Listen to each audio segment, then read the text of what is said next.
Hello à tous, je suis super content de vous retrouver pour vous donner les 6 secrets qui vont vous permettre de réaliser des images stables en toutes circonstances et à main levée, c'est-à-dire sans pied, sans steadicam, sans gimbal, évidemment sans stabilisation en post-prod. On y va!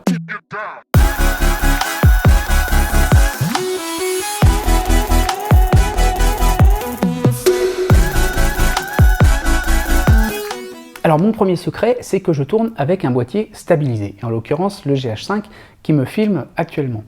Sur le GH5, le capteur est stabilisé, c'est-à-dire qu'il va compenser en temps réel les mouvements de l'appareil. C'est un peu comme si on posait le boîtier sur une nacelle ou sur un gimbal, et même si l'image est un tout petit peu exagérée, on va vraiment sérieusement s'en rapprocher si au premier secret, on associe le second secret.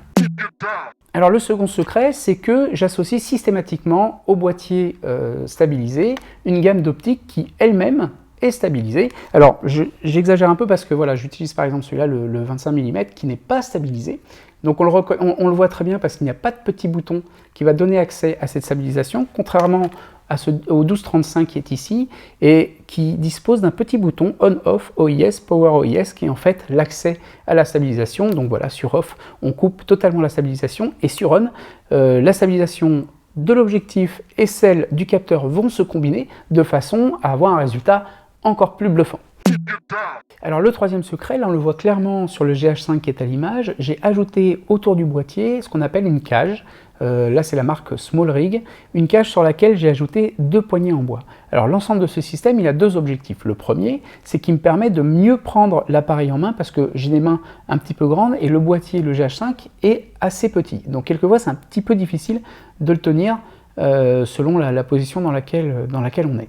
Le deuxième objectif, c'est qu'on voit bien que ces poignées tiennent mes mains à l'écart du boîtier, et ça c'est vachement bien parce que plus les mains sont loin, et moins on a de chances d'interagir avec le boîtier et de venir générer une erreur de bouger qui va pouvoir pourrir complètement un plan.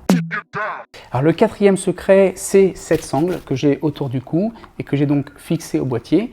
Et donc à chaque fois que je vais tourner un plan, je vais tendre cette sangle, verrouiller mes coudes le long du corps et après je peux faire absolument n'importe quel mouvement, hein, que ce soit sur le côté en panneau comme ça, en panneau comme ça, ou bien en avant, en arrière, etc. Quel que soit le mouvement, je vais venir verrouiller le boîtier de façon à ce que ce type de stabilisation vienne s'ajouter aux stabilisations précédentes. Alors le cinquième secret, c'est ce qu'on appelle le pan ninja. Parce que vous aurez beau prendre toutes les précautions que vous voulez, que vous ayez un boîtier stabilisé ou pas, un objectif stabilisé ou pas, si pendant la prise de vue vous marchez normalement, et bien à tous les coups, ça va bouger. Alors le mieux, c'est de marcher avec une démarche certes un peu bizarre, mais vous allez devoir donc être très souple sur les genoux, bien fléchis, et surtout exagérer le mouvement du pas, talon-pied, de façon à compenser les bougers verticaux. Le sixième et dernier secret, c'est peut-être le plus important et le plus efficace.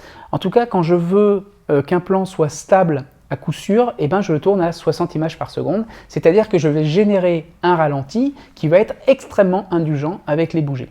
Et un même plan tourné à 25 images par seconde et à 60 images par seconde, le moindre bouger à 25 images par seconde va être insupportable et va pourrir le plan, alors qu'à 60 images par seconde, il va passer inaperçu, et ben vous allez pouvoir exploiter ce plan sans aucun sacrifice sur la qualité finale. Bon, maintenant qu'on a découvert les 6 secrets pour des plans toujours stables, je vous propose de découvrir ce que ça donne en vrai en regardant ces quelques plans que j'ai tournés à main levée à Cassis. Et avant qu'on se quitte, n'oubliez pas de vous abonner si vous ne voulez pas rater la prochaine vidéo. Sur ce, ciao!